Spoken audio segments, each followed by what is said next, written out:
Welcome back to Expertise Unleashed. I'm Brian. And I'm Michelle. And today, Michelle, we're going to talk about starting a business. Yeah. So in regard to starting a business, I think it's important that people understand, like with us, it's Expertise Unleashed. And, what we do is, we want people to use their expertise to build their brand and start their business, or start their business, build a brand, be able to scale and eventually replace your full-time income, on your job. Or if you want to keep your job, be able to have another stream of income through your expertise, to, build legacy for your family, build generational wealth, and those sorts of things. So, but there's some things that have to be done first that people have to look at, before they want to kind of take that on. So, we kind of want to unpack that today and look at what those things are. Yeah, I think it's important. One of the main things that when you're starting a business is knowing what your business model is. And I think a lot of times people just start doing things, which is good because, when you're talking about using your expertise,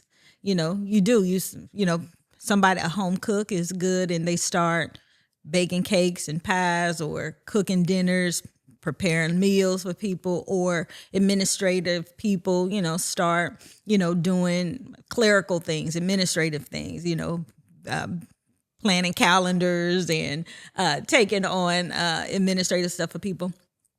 And so how about what is the business model that's going to be put around it? Because I think that's the thing that we learned, even with publishing books for people. You have a book, and book sales was the one thing that was a part of it, but there's so many other things that could be attached to it that we learn, what is the business model that's going to be a part of it? So let's talk about those business models and how people can leverage those, attaching it to their areas of expertise to build on to that business so that they are stacked in the back office so that they can make sure that they're actually leveraging their expertise in a way that's going to help them monetize and then be able to scale. Because I think that's part of the piece that sometimes they don't really think about on the front end that's really going to help them on the back end. So you want to jump in? You gonna leave it to me? Yeah. Okay, so what are the different types of business models, right? So first one, let's talk about product-based businesses, right? So products, you think about, T-shirts, you think about oils, you think about anything that you can put on that's going to be an item that somebody's going to buy, and it's a transaction, right? It's one, they can buy one thing, they can buy 10 things, but it's items that the person is going to buy. So think about, for example, Brian got new glasses, right? So you got sunglasses. As a matter of fact, we were at an event a few weeks ago, and we both got new sunglasses. So that's a product-based business. So a product-based business, you can stand up and you can sell those items. You can sell them in Etsy shops. You can sell them on a website of your own. So when you have a website of your own, so you can do those are e-commerce type of businesses. E-commerce type businesses, you can have standalone website that you run and you do the fulfillment yourself through your website, or you might have products that you get wholesale and you can sell at events and activities, right? So you can, like we were at an event, and so people have products that they sell as merchants at events. And then there's also where you can do, now they have e-commerce sites that you can do where you don't have to do the fulfillment on that product. That product is actually, you can set up Printify or Printful, or even Amazon On Demand has merch type items that you can actually do. You don't have to buy the product yourself. You can actually do the product, put your designs on it, and then the merchant website will actually do the printing and fulfillment for you. So those are product-based businesses, that what they call e-commerce, that you can actually have products that you don't even have to, you can wholesale these items, or you can do them retail, but you don't actually have to have the product that you do yourself. It can all be done through the website, which is e-commerce product-based businesses. So that is a business model. Now, what do you think about those type of businesses, like product-based, where you can do them e-commerce? I would say a lot of people have done very, very well. They have in e-commerce. I know there was a lot of I remember as we were approaching the year 2000, there was a lot of fear around it, and was everything going to collapse, and was the technology going to hold up, and all this and that. And actually what we saw was, what was started in the 90s, when you look at an Amazon, and you look at an eBay going into the 2000s and until now, you saw a lot of people able to change their financial situation and actually change their futures and the future of their families through e-commerce. So it is very, very viable. And now, with the things you can leverage, you generally, you literally don't have to do anything, to create that stream of income for yourself. So it's very viable. And I would suggest, if you're not one who wants to stomach sales and marketing and all the other assets of business, then that may be for you. You may just want to say, hey, I like these items. I want to just, get somebody to do this for me. Like people who want to do t-shirts, I'm going to do that. Everybody's doing t-shirts and they should. If you have something you want to push, do t-shirts. If you got crazy designs and stuff like that, but like, what is it, Shopify? They'll do all the fulfillment for you. All you got to do is upload your designs and all that and put it out there and just let it go, and you can leverage somebody to do some marketing for you, and you literally can make money while you sleep, on vacation, and all that sort of thing. Yeah. One of the things that I will say about when you're leveraging a e-commerce type of a business and you're doing products, one of the things that we saw actually happen for these type of businesses is people who have audiences. These work really well because you already have a network and a base, and you become a brand. Influencers use these a lot. Those who have built brands do these a lot because they already have built-in audiences. So these are great for folks who already have audiences. What is also good for those who don't have audiences, when you use a group like Printful or Printify, these are already merchant. These are, and even Amazon On Demand. These are already groups and built-in networks. They're already set up, so they already have people who come onto these shops and are already shopping. So for people who do not have audiences already, what you want to do is you want to leverage a marketplace that's already built up. And you want to get into keyword searching so that you can identify what are people looking for. You have to go in now and kind of do a reverse engineering, and you want to see what are people looking for? What are the niches that are out there that have high demand that people have not already gotten saturated into, and find those, kind of identify, and we can tell you how to search. But you want to be able to identify where is some viable opportunities that you can kind of key in on so that you can, it may not be necessarily what you would be shopping for yourself, but it is what is the marketplace looking for and where you can actually make a difference. And then you can create designs around what the marketplace is shopping for. What are people, because there's ways that you can go out and you can independently identify what is it that people are looking for. And then you can create where the demand is asking for it. That supply and demand is still work. So when you go out and you're able to find, and what we can show you is we'll have to drop the affiliate links in like for Place It so that you can go, if you're not a designer, you may not be a designer. You don't have to be. That's the beautiful thing in being able to, how do you monetize and leverage? Like you get into research. There are places where you can find, where you can design. There are places where you can go out and you can put those designs out there on an Amazon is the best one because it has a marketplace where people are already shopping. So you don't even have to go and find a place where people are buying. They're already there. So the customers are there. They're already looking for things. You can just identify what they're looking for and you can find it. We can show you how. The links will be inside of the, you guys can find them down there. Okay, so that's e-commerce for products. All right, so another business model is for those who like to teach and train, right? If you have expertise and knowledge, then that's where you can coach and you can consult. That's when you leverage the knowledge that you have. You've heard us say it here before, what you know how, you show how. That's where you teach and you train other people on the things that you know how to do. And that's where a coaching business model comes in.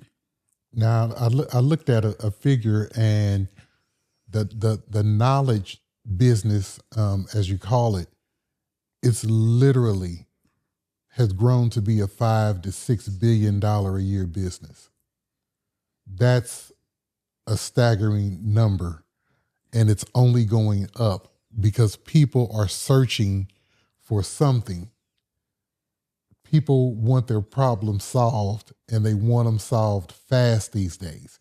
Mm-hmm. And so if you're looking, but if you're looking to get into that business, then you said something critical, then you do have to have a knowledge and an expertise in something, that's either going to set you apart,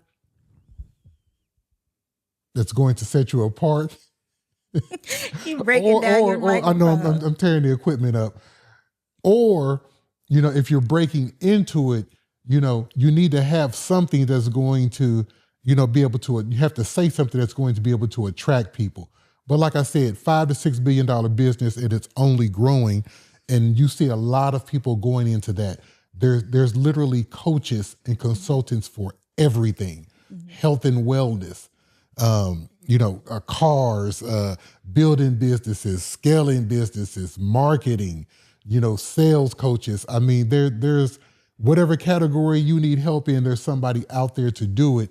And I think that's why it's growing so fast, and you can get the message out faster, with the advent of social media as well. So I think that's one that's, I hate to say, I'm not going to say it's oversaturated, because I don't think things can reach a point of saturation when you're in business, but there's some certain things that you need to have and skills you need to have if you're going to jump into that arena. Right. You know what? And I said that wrong. I actually said coaching, but actually I meant to say service-based.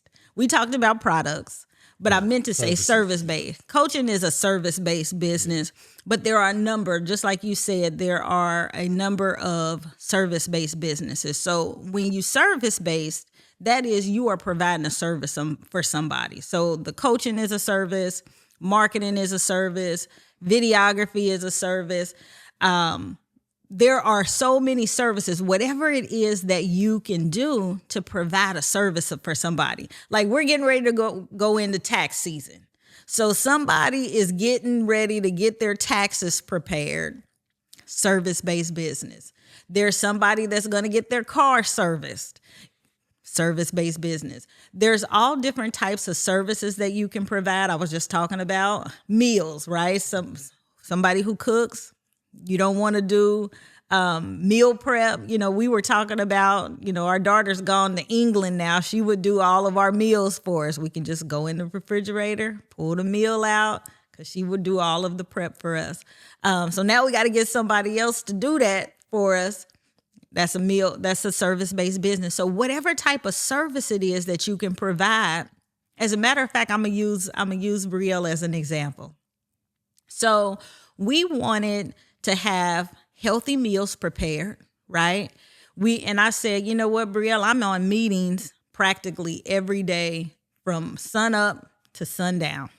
And so by the time it's time, if I'm hungry, I just want to go out there and just grab something out of the refrigerator. If I could just heat it up and not even have to think about it, that saves me time, energy. I don't even want to think about it. But I do want to make sure that I'm eating stuff within my diet plan and all of that. And I said, can you do the shop? I don't want to grocery shop. I like to order stuff online. I don't want to have to do that. If you could put something together for us. And so our daughter, we call her Moo. That's been her little nickname since she was a kid. And so I said, can you put something together? Because daddy's going to want you to have the numbers with it. And she was like, yeah. And so what she did was she came back, Meals with Moo. And what she did was she gave us what it was going to be Monday through Sunday. She gave us what she would prepare, what the menus were going to be. She told us what the grocery list was going to be, and she would do the shopping, and she told us how much it was going to cost for those groceries. And so we knew what it was going to. I was like, Brad, I was like, okay, let's show it to daddy. So then daddy, because the pricing of it was right, what the groceries was going to be, and then we paid her each month. Right? What the cost of it was going to be each month that she did that for us.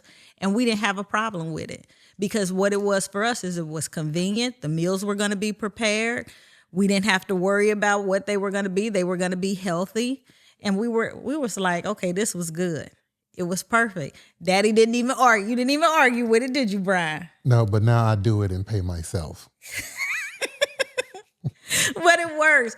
But you know what? But that was something that she was able to do. It was convenient for her. It put a little extra change in her pocket, and it was stuff she was gonna do anyway. She would be cooking. She didn't mind cooking for 2 extra people. Okay, so let me jump in here. So when you're deciding how to whether I should go after a product or go after a service, type of thing. Because, you have people, I used to hear this term called Renaissance man. They do everything, or they a hustler, they into everything. And I understand it, and then on some ends I don't understand it, because it's like, okay, so let's find the one thing that you are good at and let's hone in on that. So how does one come up with, okay, do I want to do this or do I want to do this? Because like I said, you have to really be built for a product and a service. You know what? I tell people, what is it that is going to be the best use of your time? Because sometimes you get into that Renaissance thing and then you end up becoming, a juggler. And you doing way too many things, and when you do that, you end up juggling balls and you end up dropping one, or, your quality or your service doesn't end up being the way that you want it to be. And nobody wants to get those negative reviews on Google, right? So I tell people, look at what's the best use of your time. What do you really like to do? Because what you'll find is the things that you really like to do, you don't mind spending time doing it, and it's easy for you to do.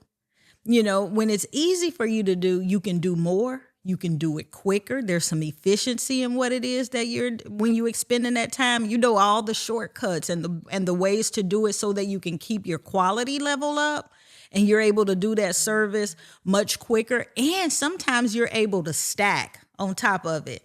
Michelle, what do you mean by stack? So where Brielle was able to do meals for us, she's able to provide that service for multiple people. So she could do that. She could do those meals for us, but she could also do those meals for multiple customers at a time. So she could add on. So when you're doing that, then you're able to provide that service for more than one person doing exactly the same thing. So then that way you're able to leverage that expertise and you can go wider, offering the same type of service to multiple people, and that makes it easier for you as well. But you're actually able to gross more because you're doing it for multiple people.